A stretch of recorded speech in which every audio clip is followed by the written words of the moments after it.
Hello from Ali at 11th House Wales, and welcome to this week's appointment. So, as you know, I'm very fond of little strategies that we can interweave in our everyday life. And that is because it is the small changes in behaviors, the small healthy changes in our beliefs that really build the big changes in the long term. So what I'd like to invite you to do today, what I'd like to pass on today to you, is a strategy that we can very quickly employ on any negative thoughts. So whenever you find yourselves having anxious thoughts or catastrophic thoughts or ruminating thoughts, you know, when we keep going over the same thing over and over and over, and it just forms a loop in our minds and we can't leave it alone. Any self-defeating thoughts or undermining thoughts, this will work on any thoughts. So let's take a typical case in point when we think I'm rubbish, or we think, oh, I can't do that. And we really buy into these things, don't we? We really make them part of our identity. We don't question them. It becomes like a form of self-inflicted bullying. It's self-bullying, it is. So something that we can do to put all of that in proportion is whenever we catch ourselves thinking, let's take, for example, I'm rubbish, and you become aware of that. You might even say it out loud, you know, I'm rubbish. How many of us do this all the time? What if you did instead put in these words, I'm having the thought that I'm rubbish. I'm having the thought that I'm rubbish.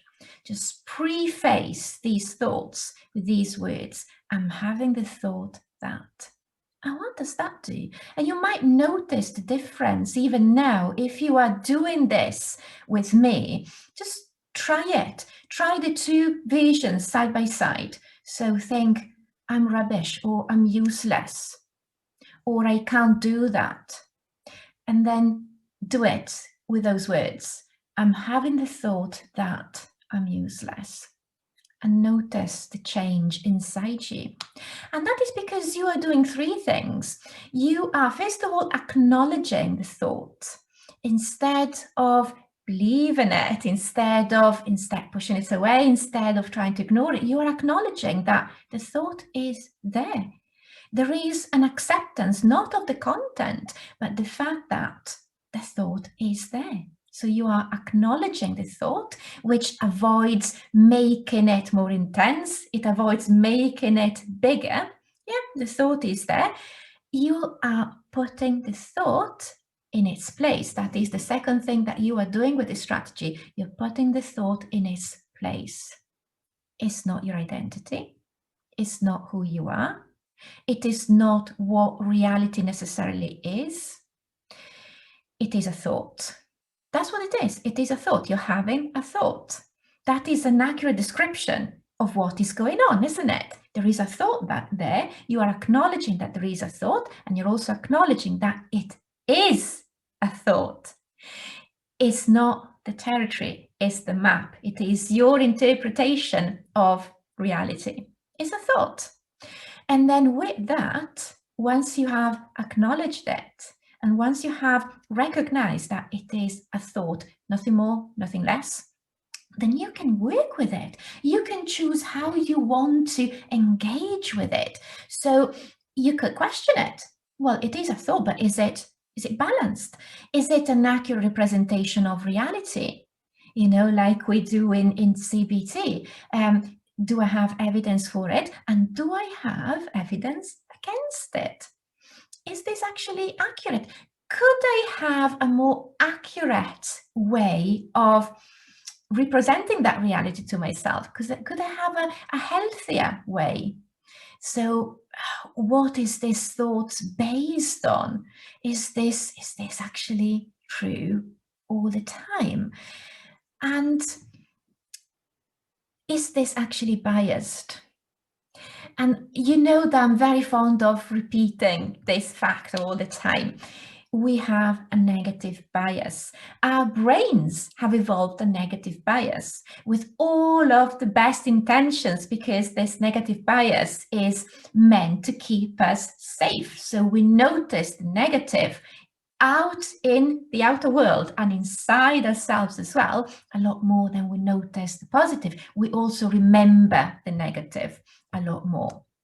So is this thought actually biased? Is it based just on what I'm noticing of myself that I can't do well, that I can't perform well in? Am I actually filtering out all of the opposite evidences? Am I filtering out all of the facts that don't confirm this thought? And also, you might recognize that this thought is absolute poppycock. It might not be true at all. And even if it was just a little bit true, even if you had just a little bit of evidence supporting that thought, can you recognize the good intentions behind that thought? Can you recognize maybe a wish to stay safe? Can you recognize a wish to maybe not want to stick your neck out because it might be dangerous? And once you recognize that wish, can you actually thank the thought, thank your mind, thank your brain for wanting to keep you safe? And can you actually, with that thought in your mind, recognizing that it is there, can you also maybe take steps towards whatever it was that you wanted to do, that you felt that you can't do? Can you take steps to reverse that? Can you take steps to maybe remedy that? You know, you might be thinking, I'm a terrible cook, for example, but actually, could it be the case that you don't enjoy cooking? And why don't you cut yourself some slack? Because cooking might not be something which is absolutely essential in your life. You know, if you were working as a chef, then you might need to work on that. So you might think, I'm having the thought that I am a terrible cook, but I am willing to work on it. I am willing to learn. And if you're not a chef, you might think, well, I'm having the thought that I am a terrible cook, but actually cooking is not something that I need to do. Cooking is not something that I want to do. It's not something that I need to develop into a form of art. And actually cut yourself some slack, because we don't need to pick every single battle. Maybe we need to pick some of them, but not all of them. And it can actually become a preference. You can frame this in a very different way. I prefer not to cook. Notice how that is different. I am a terrible cook versus I prefer not to cook, or I prefer not to cook very complicated things. I prefer not to invest my time in that particular activity. So notice how different it is, the way that we can deal with thoughts, the difference it makes. So these are two strategies actually that I have suggested today.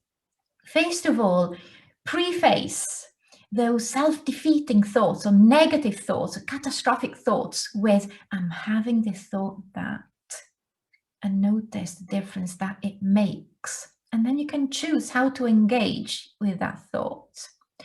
Or when you are thinking, oh, I am rubbish at that, I'm useless at that, I am a terrible so-and-so, just notice if that actually is a preference. And you don't need to bash yourself up with all of that negativity, because it's okay to be who you are. All right, so that's it for me today. Please do this week and see the difference that it makes, and see what it does. Experience it for yourself. And I will see you here next week. Until then, stay safe, enjoy your week, and all the best from me. Bye. Bye-bye.